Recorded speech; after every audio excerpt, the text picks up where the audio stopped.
కష్టం పడుతుంటాం. దానికి కావాల్సిన అవకాశాలని మనం చేజిక్కుంచుకొని ముందుకు వెళ్ళటం కోసం అన్ని రకాలుగా మనం ప్రయత్నం చేస్తుంటాం.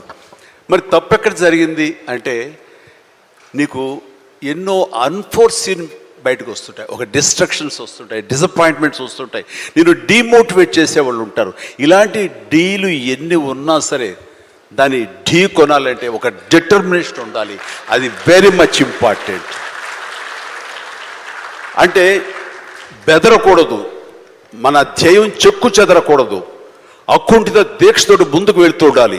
నా విషయానికి వస్తే కనుక, నేను వచ్చిన కొత్తలో డెఫినెట్లీ నన్ను డిసప్పాయింట్ చేసిన వాళ్ళు ఉన్నారు. నేను హీరోగా ఎదుగుతున్న సమయంలో, హీరోగా 4-5 సినిమాలు చేస్తున్న సమయంలో కొంతమంది ప్రొడ్యూసర్స్ నన్ను ఒక తక్కువ స్థాయి రౌడీ వేషాల కోసం అడిగారు. కొత్తలుడు అని, కొత్తపేట రౌడీ అని, అలా మోసగాడని ఇట్లాగా అడుగుతుంటే పెద్ద పెద్ద హీరో, నేను ఒక పక్క నుంచి మంచి హీరో వేషాలు వేస్తున్నాను. కొన్ని యాంటీ హీరో అయి ఉండొచ్చు, but hero lead man characters వేస్తుంటే ఎక్కడో డిసప్పాయింట్మెంట్ ఉంటుంది. అబ్బా ఏంటి, నేను హీరోగా పాజిటివ్